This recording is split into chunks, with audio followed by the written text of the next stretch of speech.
मौलवी साहब ये लाइट काहे चालू है, अरे मौलवी साहब ये पंखा आपने काहे नहीं बंद किया, मौलवी साहब हमारा गुलाम है, इमाम साहब हमारे गुलाम है या हमारे बेटे के गुलाम है। हाँ मौलवी साहब पेशाब करने पूछ के जाए मुतवल्ली साहब से, पेशाब करने जा रहा हूं, गुलाम बना रखा है हमने और आपने। मेरे भाइयों, दीनी तालीम जो सीख रहे हैं उनकी इज्जत करना सीखिए। एक हदीस और सुनाता हूं, फिर एक दो बात और सुना के फिर मैं अपनी बात खत्म करूंगा। सही बुखारी हदीस नंबर 755 किताबुल अजान, उलमा की बद्दुआ से बचिए, मौलवियों की बद्दुआ से बचिए। अगर वो बद्दुआ दे देंगे तो हम और आप कहीं के नहीं रहेंगे।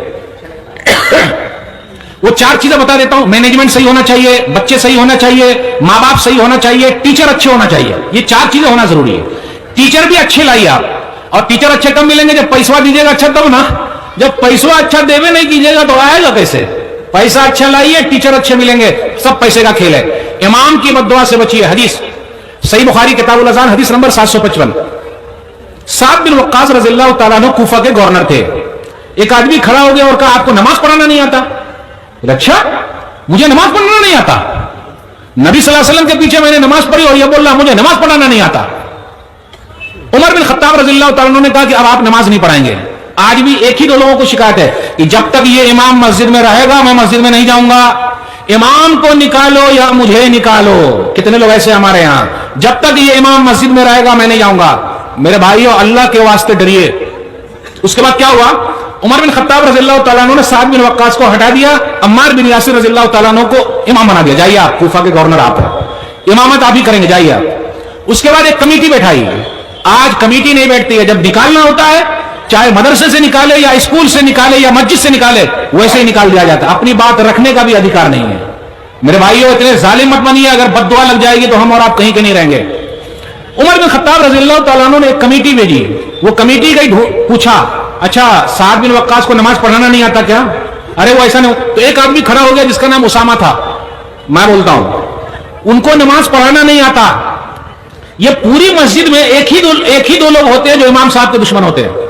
वो अपने बेटे के दुश्मन नहीं है, अपनी बीवी के दुश्मन नहीं है, क्योंकि अगर बीवी के सामने बोलेंगे तो बीवी राख लगाकर जबान को बाहर कर देगी, और बेटे के सामने बोलेंगे तो बेटा पूरा चहुआ हुआ निकाल के फेंक देगा। तो बोलेंगे कहां? इमाम साहब के सामने। जबकि इमाम साहब से पूछना चाहिए। आजकल लोग इमाम साहब को पूछते तो हैं लेकिन पूछते नहीं है। पूछते मौलवी साहब, मौलवी साहब, मौलवी साहब, मौलवी साहब। अरे मौलवी साहब को भी तो गैस की जरूरत है भाई, गैस सिलेंडर की, हॉस्पिटल का बिल भरने की, स्टील के थोड़ा बने हुए हैं, उनकी बेटियों की शादी का मसला, उनको भी बोले बहुत बरकत है। तो सुन लीजिए, वो जो तहकीक चली तो एक आदमी खड़ा हुआ, उसामा, उसने कहा इनको नमाज पढ़ाना नहीं आता। साद बिन वक्कास रज़ियल्लाहु ताला अन्हु वो थे कि जब दुआ कर दे दुआ कबूल हो जाए, और बद्दुआ कर दे तो बद्दुआ भी कबूल हो जाए। आप में से अगर किसी आदमी ने अपने मौलवियों से झगड़ा कर रखा है या अपने इमाम से, यह हदीस सुनने के बाद माफी तलाफी कर लीजिए। अगर वो बद्दुआ दे देंगे तो आप कहीं के नहीं बचेंगे। सुन लीजिए हदीस। साद बिन वक्कास रज़ियल्लाहु ताला अन्हु खड़े हो गए। अच्छा, मुझे नमाज पढ़ाना नहीं आता। कहा अल्लाह, अगर यह आदमी झूठा है और अपना नाम चाहता है, फातिल उम्र हो, इसकी उम्र को लंबी कर दे, वातिल फक्र हो, इसको फकीर बना दे, गरीब बना दे, वारिस हो बिलबतन, और इसको फितने में डाल दे। 3 बद्दुआ कर दी, उम्र लंबी हो जाए, बहुत बड़ा फकीर बन जाए, और नंबर 3 फितने में, आजमाइश में डाल दे। रावी बयान करते हैं अब्दुल मलिक,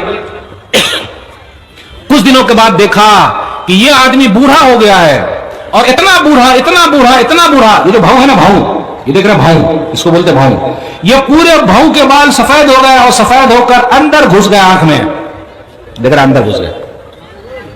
ओहो, इस बूढ़े को देखा रोड पर चल रहा है और लड़कियों को छेड़ रहा है। उस बूढ़े ने कहा साद बिन वक्कास की बद्दुआ मुझे लग गई है, इसलिए आज मेरी यह हालत है। मेरे भाइयों, अगर आप भी अपने उलमा को सताते हैं, चाहे मैनेजमेंट सताए या आम आदमी सताए या कोई परेशान करे, अगर वो बद्दुआ कर देंगे तो बद्दुआ लग जाएगी।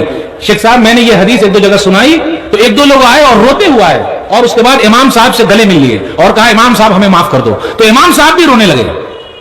तो कम से कम उनसे माफी तो मांगिए, देखिए कैसे रो लेते हो माफी तलाफी। और मेरे भाइयों, माफी तलाफी करने वाला वो सबसे अच्छा इंसान है। सुन लीजिए, आज हमें और आपको ऐसा करने की जरूरत है। हमारे हालात जैसे चल रहे हैं, ये आपस के जो झगड़े हैं ना, बाप बेटे में झगड़ा, कैसा भाई भाई में झगड़ा, पड़ोसी में झगड़ा, इधर झगड़ा उधर रगड़ा, मैं इसको रगड़ा बोलता हूं। اور آپ بمبئی چلے جائیے تو وہاں رگڑا ملتا کھانے کو. اب آپ کے یہاں ملتا کہ نہیں ملتا؟ وہ رگڑا ٹائپ کا, وہ جو بادام ٹائپ, اس کو رگڑا بولتے ہیں, اس طرح رگڑ رگڑ کے دیتے کھانے کے لیے. تو ہمارے اور آپ کے یہاں جھگڑا نہیں, رگڑا چل رہا ہے, معمولی معمولی بات کے لیے رگڑا رگڑا رگڑا. اللہ کے لیے معاف کر.